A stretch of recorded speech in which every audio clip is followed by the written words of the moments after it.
হঠাৎ করে বিদেশে কেন এলাম, তো এটা যদি আপনারা জানতে চান তাহলে আমার পুরো ভিডিওটা দেখবেন, তাহলে আপনারা সব কিছু জানতে পারবেন। আর ভিডিওটা দেখে যদি আপনাদের কাছে ভালো লেগে থাকে তাহলে একটা লাইক, একটা কমেন্ট, একটি শেয়ার করবেন, আর আমার চ্যানেলটাকে সাবস্ক্রাইব করে আমার পাশে থাকবেন।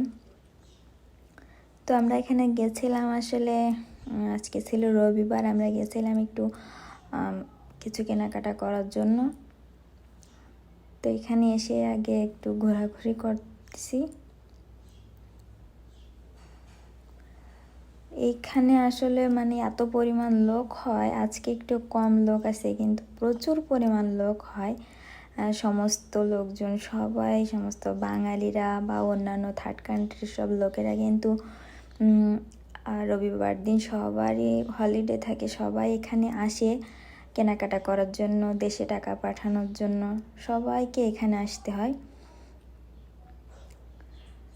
তো আমরা এখানে ঝালমুড়ি খাচ্ছিলাম, নেপালি কিছু মেয়েরা এখানে ঝালমুড়ি বিক্রি করে, তো আমরা ঝালমুড়ি নিয়েছিলাম, ঝালমুড়ি খাচ্ছিলাম। প্রচণ্ড ঝাল ছিল, এত পরিমাণ ঝাল যে খাওয়ার মতো ছিল না। তারপরও আমি একজন ঝালখোর বললেই পারেন, এজন্য আমার কোনো সমস্যা হয়নি, কিন্তু ওরা ফুল কান্নাকাটি করার মতো অবস্থা। এটা হচ্ছে সানডে মার্কেট বলা হয়, প্রতি রবিবার এখানে এই খোলা মার্কেটটি বসে, সপ্তাহের অন্য কোনো দিন এখানে এই মার্কেটটা আসে না।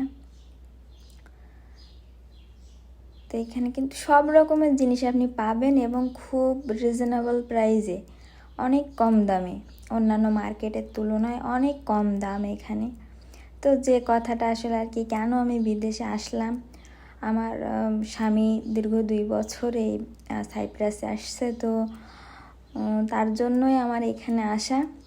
কিন্তু আসলে সেটার জন্য না, যখন আমার স্বামী আমাকে রেখে বিদেশ আসে তখন আমি দেশে আমার শ্বশুর শাশুড়ির সাথে থাকতাম।